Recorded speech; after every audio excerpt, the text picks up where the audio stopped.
anyway, kaya ako natigilan kanina, Jessa. Binabasa ko lang yung mga messages kasi ayun, gusto rin po natin ipaabot yung ating pakikiramay sa pamilya po ng namayapang alkalde po ng Rosario, Cavite na si Mayor Nonong Rica Frente. Actually, wala pa pong detalye mula po sa kanyang pamilya pero nag-post na po kasi ng mga ilang tawag dito, mga words of condolences po. Especially ito po mula po kay Senador Ramon Bong Revilla Jr. and nakasama niya raw po si Mayor Nonong Rica Frente.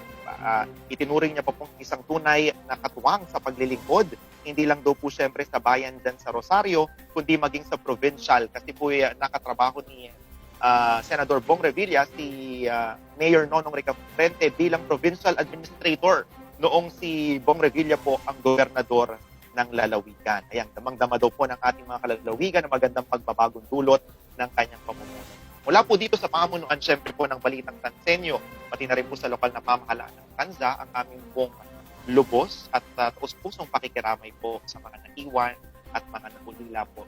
Mayor.